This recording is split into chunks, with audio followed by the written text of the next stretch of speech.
Hey everyone, welcome back.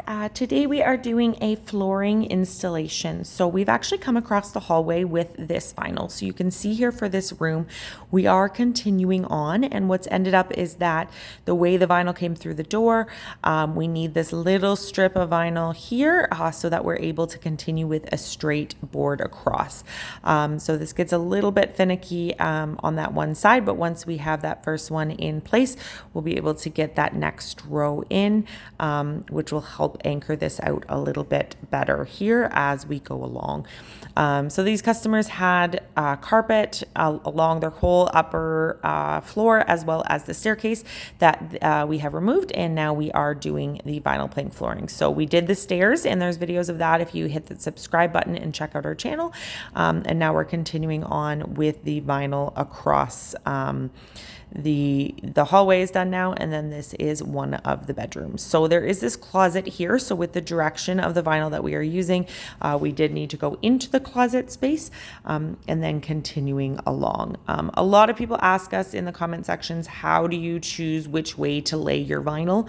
On a job like this, which is quite a large job, it involves multiple rooms in the hallway.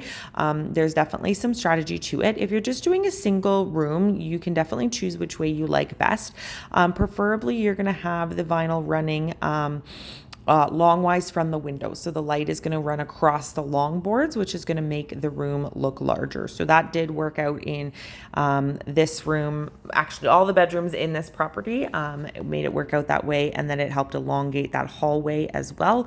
If you are doing the vinyl stair nosings that we make, it's often easiest to just continue with the vinyl in that direction because it does click right onto those stair nosings. But there's always going to be a debate. So it's your home. Pick what you think you're going to like the best. And if you're not sure, honestly, grab a bunch of boards, lay them out visually, and see how it's going to go. So as we continue along here, there was a little bit of variation in the property. So we're needing some slight angle cuts for along the wall, but continuing straight across. And the key here when laying vinyl plank flooring is you always need to make sure that every click is good and in place. If you leave anything slightly out, that's going to give you problems as you continue along. And in this angle, you can see that vinyl coming across from that room across the hallway and the hallway and into this. This vinyl that they've chosen is a 9mm vinyl. They really liked the thickness of that with a 20mm wear layer. Really great in their home. They do have some pets, so that was a really awesome choice. If you have no idea what I'm talking about, or you're trying to decide to purchase your vinyl, if you check out our channel, you will see a video there with all the details on how to decide which vinyl plank flooring to buy. There's a lot of coding and a lot of specs that are available.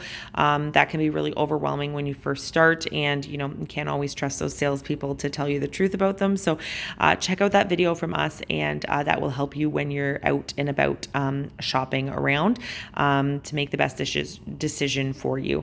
Vinyl plank flooring is advertised as being quite easy to install, and it's definitely something that homeowners can do.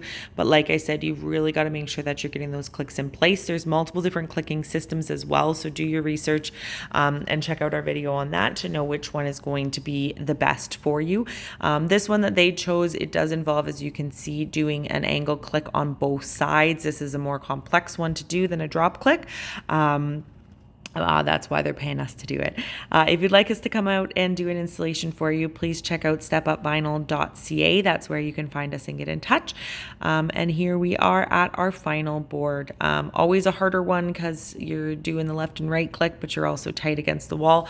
And you got to rip those boards. So we're going to get those measured out. And then we just used our table saw to go ahead and get it longwise into place. And then get that final board into place. Once it's all cleaned up, we're going to get that trim on, get everything caulked, and there you have that finished product. Please hit that thumbs up, subscribe, and we will see you in the next video.